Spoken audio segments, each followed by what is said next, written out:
Selamat siang pemirsa, Press Siang kembali hadir untuk Anda. Selama 1 jam ke depan, kami telah menyiapkan sejumlah informasi terkini. Bersama saya Bribda Jayunika, kita lihat dulu 3 berita utama siang ini.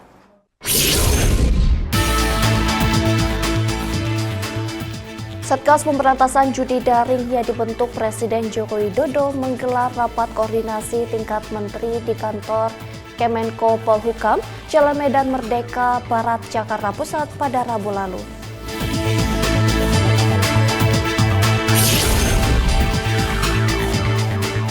Seorang wanita di Pontianak, Kalimantan Barat tewas setelah terpental dari treadmill dan jatuh dari lantai 3 tempat fitness.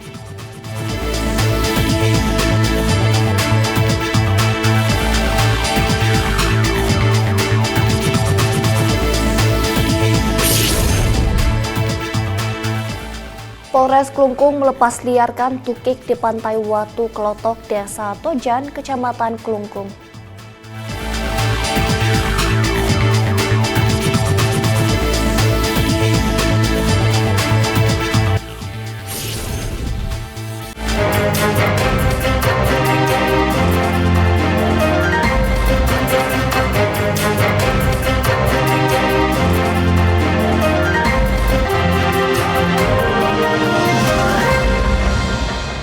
Pemirsa, Satgas Pemberantasan Judi Daring yang dibentuk Presiden Joko Widodo menggelar rapat koordinasi tingkat menteri di kantor Kemenko Polhukam, Jalan Medan Merdeka Barat, Jakarta Pusat pada Rabu lalu.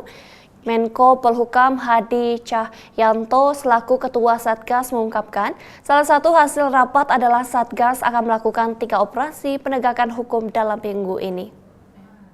Minggu ini, termasuk minggu depan, kita akan melaksanakan 3 operasi, 3 penegakan hukum yang harus segera diselesaikan. Yang pertama adalah sesuai dengan laporan PPATK bahwa ada 4.000 sampai dengan 5.000 rekening yang mencurigakan dan sudah diblok.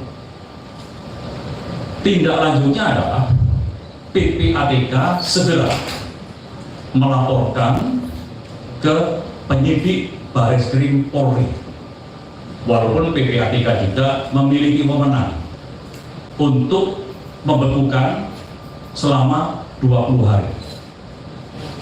Setelah dilaporkan kepada penyidik Bareskrim, maka penyidik Bareskrim juga akan membekukan rekening tersebut dan memiliki waktu 30 hari untuk mengumumkan terkait pembekuan rekening tersebut. Yang kedua, rekan-rekan media sekalian, kita akan melakukan penindakan jual beli rekening. Jual beli rekening yang sudah mungkin rekan-rekan media juga sudah mendengar berita itu. Modusnya bagaimana? Modus yang pertama adalah pelaku datang ke kampung-kampung, ke desa-desa. Setelah datang, mereka akan mendekati korban, ngobrol dengan korban, dan setelah itu dilakukan pentahapan berikutnya adalah membukakan rekening secara online. Apalagi memiliki KTP dan sebagainya secara online sudah dibuka. Setelah rekening jadi, rekening tersebut diserahkan oleh pelaku tadi kepada pengepul. Bisa juga ratusan rekening. Oleh pengepul dijual ke bandar-bandar tadi rekeningnya. Dan oleh bandar digunakan untuk transaksi judi online. Yang tugas yang ketiga adalah terkait dengan game online. Modusnya adalah membeli pulsa atau top up, di mana di mini market. Sasarannya adalah yang akan kita lakukan Satgas adalah menutup pelayanan top up game online yang terafiliasi. Pemirsa, menindaklanjuti keputusan Presiden nomor 21 tahun 2024 tentang Satuan Tugas Pemberantasan Perjudian Online yang secara resmi diterbitkan oleh Presiden Joko Widodo pada 15 Juni 2024 lalu, Kepolisian Negara Republik Indonesia mendukung pembentukan satuan tugas yang beranggotakan lintas kementerian dan lembaga tersebut. Berikut pernyataan Karopenmas Divisi Humas Polri Brigjen Pol Trunoyudo Wisnu Andiko pada konferensi pers yang digelar di lobi kantor Divisi Humas Polri pada Rabu sore. Bapak Presiden Republik Indonesia telah mengeluarkan Kepres nomor 21 tahun 2024 tentang Satuan Tugas Pemberantasan Perjudian Daring yang bertujuan untuk pertama mengoptimalkan pencegahan dan penegakan hukum tentang perjudian daring secara efektif dan tentunya adalah efisien. Yang kedua, meningkatkan dengan adanya Satgas ini koordinasi antar kementerian atau lembaga dan kerjasama luar negeri dalam upaya pencegahan dan penegakan hukum perjudian daring. Dan kemudian juga ketiga, menyelaraskan dan menetapkan pelaksanaan kebijakan strategis serta merumuskan rekomendasi dalam mengoptimalkan pencegahan dan penegakan hukum perjudian daring. Polri tentu akan berperan secara aktif di dalam langkah koordinasi, komunikasi dan kolaborasi, baik itu pencegahan dan juga pemberantasan judi daring di bawah koordinator Menko Polhukam. Sedangkan perlu diketahui dan kami tegaskan kembali, Bapak Kapolri sendiri di sini sebagai Ketua Harian Penegakan Hukum dan sebagai wakilnya adalah Bapak Kabar Reskrim, dan tadi kami sampaikan juga ada anggota di bidang pencegahan adalah Bapak Irwasum Polri beserta Bapak Kadif Propam Polri. Polri tentunya akan secara tegas dan konsisten menerapkan sanksi, ya, baik itu terkait internal secara kode etik maupun juga yang ditemukan dalam suatu tindak pidana. Apa langkah-langkah secara preemptif dan preventif yang dilakukan? Tentu dari Divisi Propam Polri telah memberikan jukrah ataupun surat edaran ataupun dari kami juga lembar penerangan satuan, ya, kita berikan bahwasanya terkait dengan aturan-aturan kode etik, larangan-larangan, dan kemudian menjadi komitmen dan kemudian menjadi konsekuensi bagi pelanggarnya. Tentu ini menjadi bagian preemptif dan preventif secara internal. Langkah-langkah juga yang dilakukan tentu kolaboratif, ya, dalam proses ini. Sebagai Ketua Harian Penegakan Hukum, tentu Bapak Kapolri pada ranah penegakan hukum juga tentu sudah dicontohkan tadi kami sampaikan beberapa data penindakan atau penegakan hukum yang sudah ada di seluruh Indonesia dan tentunya ke depan akan lebih optimal lagi. Sementara itu, pemirsa, Presiden Jokowi menegaskan bahwa pemerintah tidak akan memberikan bantuan sosial kepada pihak-pihak yang terlibat dalam kegiatan ilegal seperti judi daring. Dengan pernyataan tegas dari Presiden ini, diharapkan masyarakat tidak lagi termakan isu yang tidak berdasar dan tetap mendukung upaya pemerintah dalam memberantas praktik-praktik ilegal yang merugikan ekonomi dan moral bangsa. Terkait bansos untuk pelaku judi online gimana, Pak? Nggak ada. Berarti wacana itu sebenarnya belum terrealisasi, belum diatur. Nggak ada. Terima kasih, Bapak. Pak, terkait Pemirsa, kita beralih ke informasi selanjutnya. Seorang wanita di Pontianak, Kalimantan Barat, tewas setelah terpental dari treadmill dan jatuh dari lantai 3 tempat fitness. Korban berinisial FN tewas akibat mengalami pendarahan di kepala.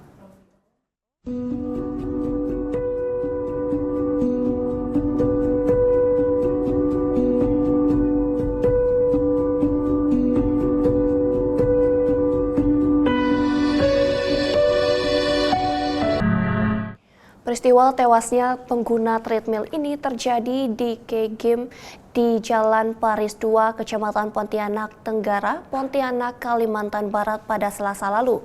Kapolresta Pontianak Kombes Pol Adi Haryadi menduga korban tidak terbiasa memakai treadmill hingga terpental. Sementara Kasat Reskrim Polresta Pontianak Kompol Antonius Trias Corojati mengatakan adanya kejanggalan posisi treadmill karena pada umumnya treadmill diletakkan menghadap jendela.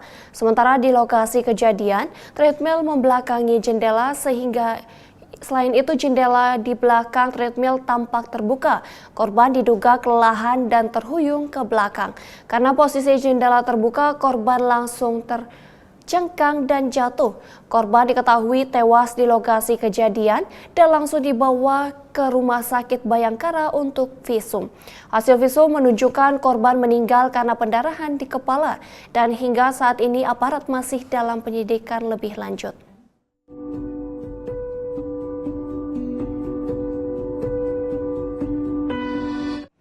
Pemirsa, setelah sempat melarikan diri dan berpindah-pindah tempat selama 3 bulan lebih, unit Jatantras Satreskrim Polres Sukabumi Kota mengamankan Hendra Deriana, DPU kasus penganiayaan perias pengantin yang terjadi di Jalan Jaul Pasir Cikole pada Maret lalu.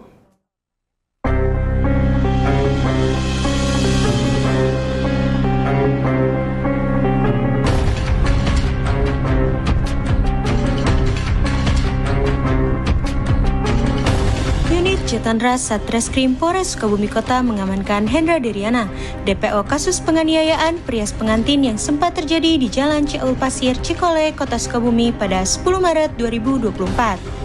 Setelah sempat melarikan diri dan berpindah-pindah tempat selama 3 bulan lebih, Hendra Deriana berhasil ditangkap di rumah kontrakannya di Gang Doa Ibu, Kelurahan Gedong Panjang, Kecamatan Citamiang, Kota Sukabumi pada hari Senin, 17 Juni 2024 sekitar pukul 3 sore. Pada tanggal 17 Juni 2024 sekira pukul 15.00 pelaku dapat kita tangkap di daerah Doa Ibu, Kelurahan Gedong Panjang, Kecamatan Citamiang, Sukabumi Kota. Terima kasih atas kerjasama dari warga masyarakat. Berkat kita sebarkan DPO, daftar pencarian orang pelaku ini, masyarakat telah menginformasikan kepada kami keberadaan pelaku di wilayah Citamiang. Kami mengucapkan terima kasih atas kerjasamanya dari warga masyarakat yang peduli akan keberadaan pelaku, sehingga kami berhasil melakukan penangkapan terhadap pelaku DPO ini pada tanggal 17 Juni 2024. Kepada masyarakat agar melaporkan kepada kami setiap gangguan masyarakat atau baik tindak pidana maupun gangguan lainnya, Kamtipmas di call center 110 atau lapor polisi Siapmas 0811 654 110. Kami sudah menyiapkan petugas 1x24 jam dan menyiapkan baik personil maupun ini untuk diteruskan kepada seluruh anggota patroli maupun anggota piket dari Satreskrim untuk memberikan respon baik gangguan Kamtipmas yang dilaporkan kepada kami maupun gangguan tindak pidana yang lainnya.